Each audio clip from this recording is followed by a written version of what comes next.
The titration of a 22.0 ml sample of an H2SO4 solution of unknown concentration requires 23.47 ml of a 0.162 molar KOH solution to reach the equivalence point. What is the concentration of the unknown H2SO4 solution? Okay, so this problem, we also have the balance equation here. We have H2SO4 plus 2 KOH, and the products are K2SO4 plus 2 H2O. So to solve this problem, we start with the volume of the base or the KOH. That's 23.47 ml. So first thing you're going to do is to convert ml into liters. So you put ml below and you put liters on top. And we know that 1 liter has 1000 ml.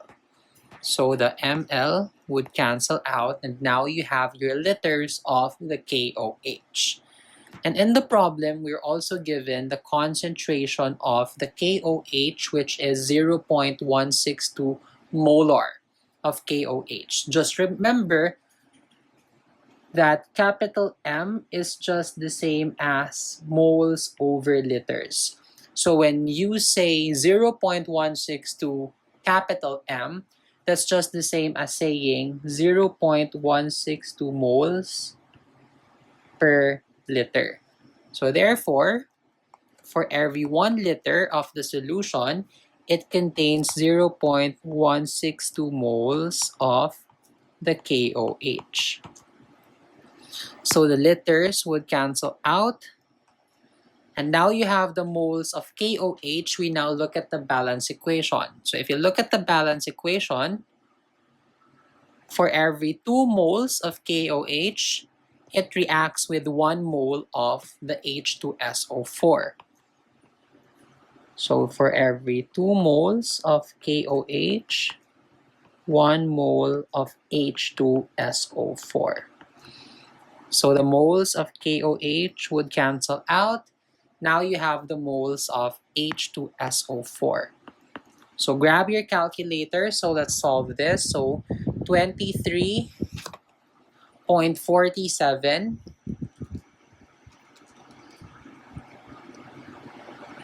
divided times 1 divided by 1000 times 0.162 divided by 1 times 1 over 2. And then you will get 1.90107 times 10 to the negative 3, and this is your moles of H2SO4. Now that you have the moles of H2SO4, you can now solve for the molarity of H2SO4. Molarity is just moles, so that's the moles of H2SO4 divided by the liters of H2SO4. So the moles we already solved, that's 1.90107 times 10 to the negative 3 moles divided by, in the problem we are given 22 ml of H2SO4. So we need to convert that first to liters. You just simply divide it by 1000. So 22 divided by 1000, that's 0.022 liters. So 1.90107 times 10 to the negative 3 divided by 0.022, you will get approximately 0.0864, and the unit is capital M or molar. So this is the answer.